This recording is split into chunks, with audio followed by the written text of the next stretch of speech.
What is going on, guys? This week we're going to show you how to get that water flowing.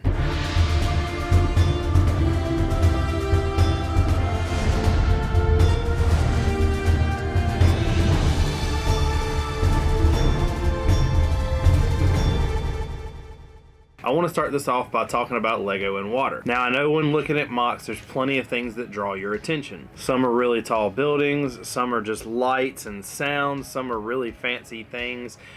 Most people get drawn to really big MOCs, but a really big thing of mine is water. I absolutely love the way people use water. It's almost never done the same, and you can only use like 5 different pieces to make it. I mean, there's literally rivers, there's waterfalls, there's oceans, there's people that run creeks, there's pools, there's just simply like water fountains, people that have cities with fire hydrants broke up with water spouting out of it. There is multiple things you can do using these pieces to create water effects. And using those effects allows you to do things like put people swimming, put people in a boat, do all those fancy things, and then it can get even crazier when people add movement to waterfalls and movement to rivers and stuff like that. Now in this, there will not be anything that difficult, I promise. So let's go ahead and pull up that MOC from last week. So we left off with me creating 2 terrains. One was a much more wasted filler brick style, and one was how I have on the castle.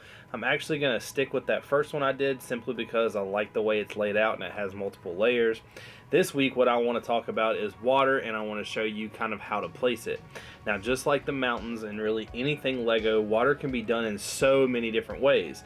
The weird thing is you're only going to have to use like 1 or 3 colors, and there's only like 4 or 5 pieces, like I said, that really can be used. Now, you can maybe change some things up with other colors if you're showing some type of spill, things like algae, but mainly it's going to be translucent light blue and translucent dark blue and clear. Now, people do add colors like white and translucent black to add some more detail. You get the white where it's like rushing up on the shore, and the translucent black gives it like a darker river, like a darker kind of water look, but it's mostly going to be the blue colors.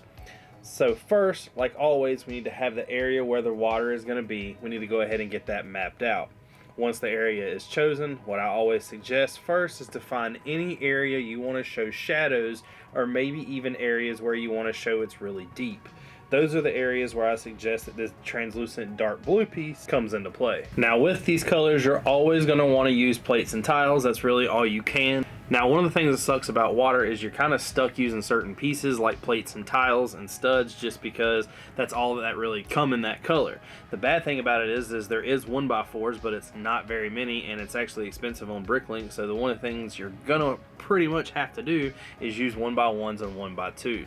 And now the crappy part about that is if you're doing a MOC that has a wide area of river or a wide area of lake or anything else, covering it in 1x2 is going to be expensive, because not only do you have to cover the bottom layer, you mostly have to do like a top layer. Some people do it a little deeper to show some depth in areas like that.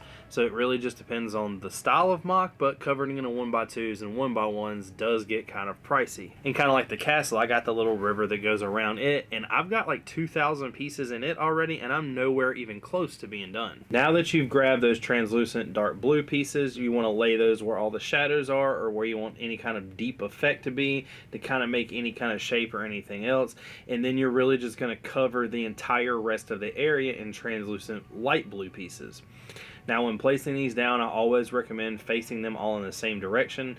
There is a reason behind this that I will go over in a little bit, but please just put them in the same direction. Since I have this entire area covered, you'll notice that there's blank spaces where the wedges and plates are, to where there's no studs to connect other pieces. Here is a place where a decision needs to be made. Do you want to stop there and kind of put tiles up to show where the water is kind of rushing up on the shore?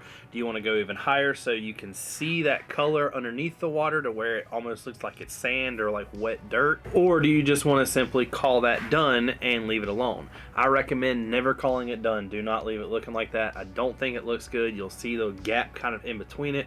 You'll see the plates underneath, and it just kind of gives it a not so finished look. You want this thing to look absolutely perfect when done. So what I do recommend is either showing the tiles washing up or just making it deeper and adding more of the plates to it. But remember, adding more plates to this does get pricey. What I'm going to do is stop there and go ahead and start tiling over all the other plates with the translucent light blue 1x2. Now, one of the things I want to talk about that's very, very critical in this is adding detail to stuff by making a weak connection. A weak connection is where maybe the plate or maybe the tile or whatever you're trying to use isn't snapped down all the way correctly, or maybe it's like a 1x12 piece and it's only held on by that one at the end. What I want to do is show you how you can simply take that tile and put it up on the slope just by connecting it.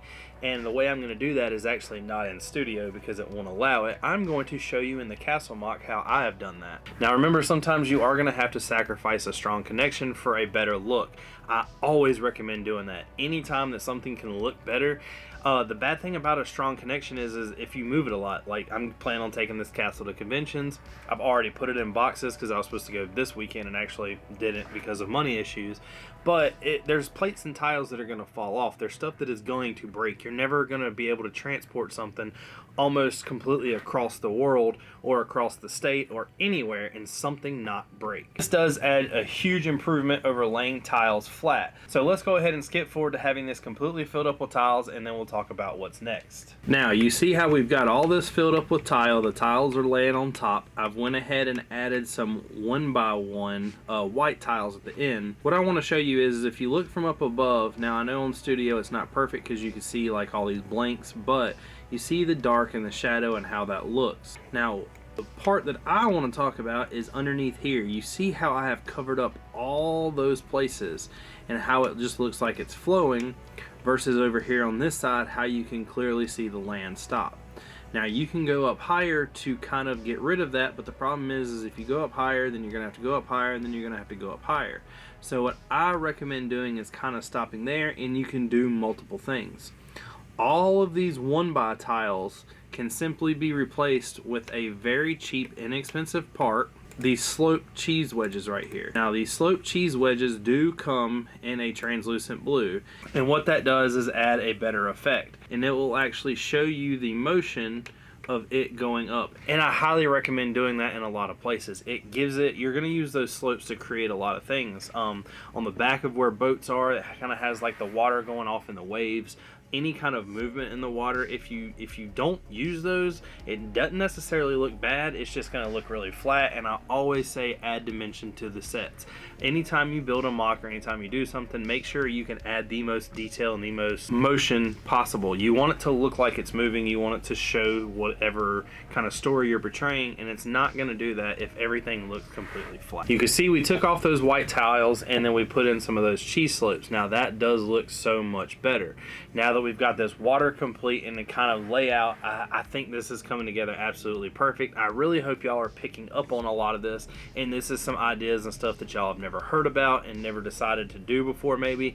Now when you get into waterfalls and stuff like that, it is a whole nother competition. I don't have the pieces here to kind of show you the movement and everything to do it, and you can't do it in studio. And another thing that people do to kind of create water is something that I'm totally against, and that's grabbing those 1x1 round plates and just pouring them around an area. I don't like that.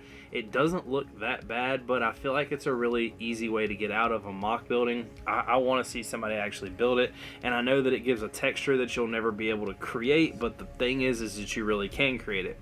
Now there's a bunch of stuff you can do in water to kind of add more effects. You could take clear 1x1 round cylinders and dishes and kind of make explosions in water. You can attach things and put all the animals in water, like fish and the alligators and octopuses and stuff like that. So it's kind of limitless of what you really can do with this. Now, if you have any questions, don't forget, comment down below. Hit that like button if you like this. Now, next week, what we're going to do is where we've stopped on the grass, we're going to finish with like rock and gravel going towards the base. At the base, I want there to be a loading dock, and everything in the Star Wars world kind of hovers, nothing kind of rides on wheels. So what I want to do is raise it off and show the rock going under it. And that'll kind of be it for the terrain area. Then we can go back and add stuff like flowers, leaves, trees, and stuff like that. I really hate doing trees in the studio, and the reason why is because it is so much harder. So the week after next, when I start building trees and shrubbery and all that, it's actually going to be a hands-on thing. I absolutely hate doing it in studio. It's really hard to get those pieces to move and bend like you need them to, and hinge pieces really do suck to use in studio. But I would like to thank everybody for watching. If this has helped you in any kind of way, remember, comment down below, hit that like, hit that subscribe button. Peace.